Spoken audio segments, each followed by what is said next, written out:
And good afternoon. I'm Tracy Sinclair here at Alaska's News Source. And very recently, a September Economic Trends magazine, this is from the Alaska Department of Labor, was released, and it had a fascinating article about how Anchorage's neighborhoods have changed since 1980. I've been in Alaska since 1972, so I was really fascinated by what some of those changes were, and so I decided we should talk about this. So Sam Tappan, he is the author of that article. He's an economist with the Alaska Department of Labor. Sam, thank you so much for joining us here on In-Depth Alaska.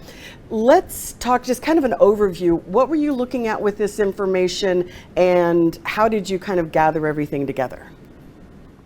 Sure. So this article was actually an update of an article that we did in 2013, where we looked at the census tracts from the 1980 decennial census. There were 29 at the time, and we used census data that was recently released to look at how those neighborhoods have changed in a lot of different ways. And so with the new census data releasing recently, we wanted to do an update and actually found some pretty interesting trends in there. Well, so that is my first question is, as you're doing this, did anything surprise you? What were you not expecting that you found? Yeah, I would say we found that we were continuing a lot of long-term trends that we had expected. Things like the age of Anchorage is continuing to increase. We're continuing to be more diverse racially and ethnically. But things that surprised us were from 2010 to 2020, Anchorage posted its first decade-over-decade loss in population. Up to that point, we had been adding about 30 to 50,000 residents with each decennial census. Also, we found pretty shockingly that housing construction has really reduced in recent years.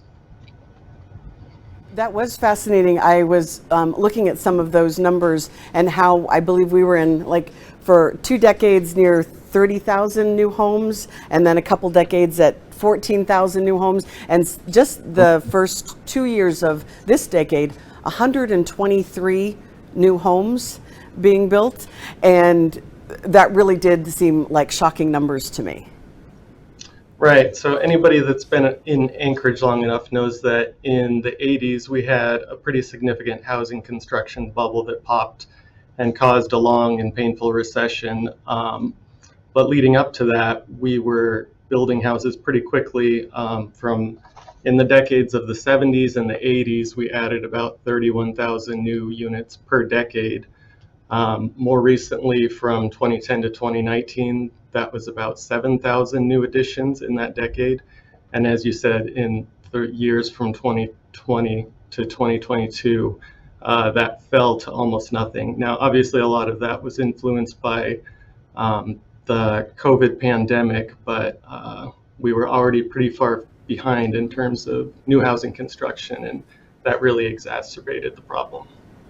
And one of those, if I understand correctly, based on reading that, one of the issues might just be actual land space. In the 80s, when you looked to the hillside, you saw a couple of lights on the hillside, and now there's just been a mass increase in actual homes being built up there, and so we had a lot more land that we could move into at that time. Sure. So if you look at a map of Anchorage, obviously we're kind of bordered in by the ocean from the north and the west and the south, and Chugach State Park on the east. And so we're pretty limited in the actual land that we have to build on. And so unsurprisingly, the neighborhoods that grew the most were the ones that had the most ample space for new greenfield housing developments. That includes places like Hillside and Eagle River and Chugach.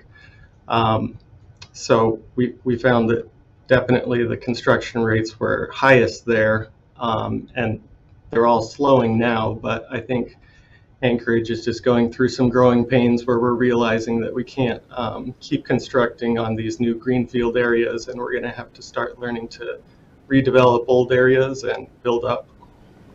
And one of the interesting things that is also in the report, and I do want to put this up very quickly so that people can see what we're talking about. This is the Alaska Economic Trends September edition, Anchorage Neighborhoods. It is available online. When I post this story on alaskasnewssource.com, I will make sure that we post a link to that, because again, a lot of fascinating information that we can't cover all in one chunk here. But one of the things that I thought was particularly interesting was we also economic levels and economic for different neighborhoods, how many people earn above 50,000, 75,000. And then the area that interested me was the poverty levels. We had some, I think the highest I found was it 35%, I believe, and then the lowest was about 2% poverty level. One, what do you consider, what is considered poverty? And when I think of fairly affluent neighborhoods, how do we end up still having poverty in those neighborhoods? The poverty level, that's a number that's determined by the Census Bureau, and it's not simply just an income threshold, as you might think. It's also determined by the size of the household, the number of people in the household. So it's kind of a sliding scale, and they have different thresholds for different types of households. But essentially, I would say that every area has poverty because cost of living has increased so much, and especially housing costs in particular areas. So people are probably living in homes that are higher than they used to be, and yet recently a lot of people don't feel like they can move to new areas because interest rates are higher and the volume of housing has shrunk so much that it's become very competitive. So that's a lot of what influences that. And one of the other parts that I found very interesting, and you mentioned it earlier, was the diversity in Anchorage and how that has changed since the 1980. Because so talk a little bit about that, how we have seen a change in the diversity in Anchorage. Sure. So if you just look at the share of whites within the city, in 1980 it was about 85%. By 2020 that had shrunk to a little over 50%, and all the other major minor ethnic and racial groups have increased since then. I'd say Anchorage's main claim to fame is that we have the highest number of Alaska Natives out of any city in America. But then even when you look at the neighborhood by neighborhood level, you'll see that there's some really significant diversity within neighborhoods that you don't see anywhere else. Of the 29 neighborhoods in Anchorage, 10 of them were not majority white.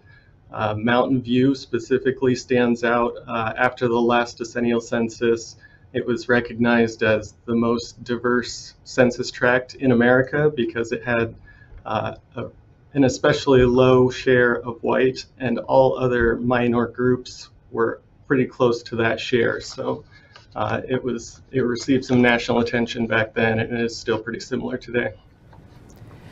And looking at all these different things, I mean, this report really did have a lot of information about the changes from 1980, or as you said, a kind of an update from the article from 2013. Why do we do this research? How is this information used? How is it helpful to know this stuff? Sure. So my group within Department of Labor and Workforce Development, we're the research and analysis section, and we don't do any sort of like policy analysis or suggestions. What we do is really collect all the raw data and try to identify trends and provide that to residents and policymakers and help them to recognize areas that could use improvement, areas where maybe we should lean into more. And I think analysis like this is helpful to people in a lot of different walks of life, and just generally interesting, at least to me. Well, I found it interesting as well, too. So again, I'm going to put up the quick look. This is the cover of the September Alaska Economic Trends magazine. I will make sure that we get a link put up to this so that if people are interested in seeing some of these numbers and seeing how Anchorage has changed in our neighborhoods in the last 40 years. That was the cover of the most recent edition of Alaska Economic Trends. It is really a fascinating read. I'll make sure that I get a link on the article on alaskasnewssource.com. And Sam Tappan is the main author, or the author of this main article in there. So thank you, Sam, for joining us. We really appreciate it. Glad to be on. Thanks, Tracy. Thank you. And don't forget, you will get more at 4, 5, 6, and 10 on Alaska's News Source. You get all the day's news, sports, and of course your weather. So join us there.